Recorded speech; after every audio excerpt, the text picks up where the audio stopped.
The HOA had always been a nuisance, but this time they went too far. One morning, I found a notice nailed to my barn door. The HOA had reclassified both my barn and pond as community property. According to their letter, neighbors were now entitled to use them as shared facilities.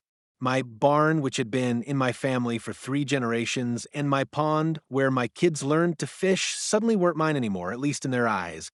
Within days, HOA board members were strutting around, hosting meetings by my pond, and even letting their kids ride bikes through my barn.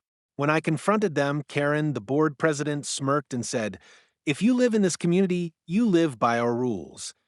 But I had one thing on my side that the HOA didn't: the original land deeds. My barn and pond predated the HOA by decades, and every survey clearly marked them as private property. I called my lawyer, gathered my documents, and filed a lawsuit. The HOA thought they could intimidate me with legal jargon, but once the case hit court, the judge only needed a few minutes of review. This barn and pond belongs solely to the plaintiff, the judge declared. The HOA had no right to claim ownership. Not only must they cease all use, but they are also ordered to restore the damages caused and return it immediately. The courtroom was silent except for the sound of Karen's jaw hitting the floor.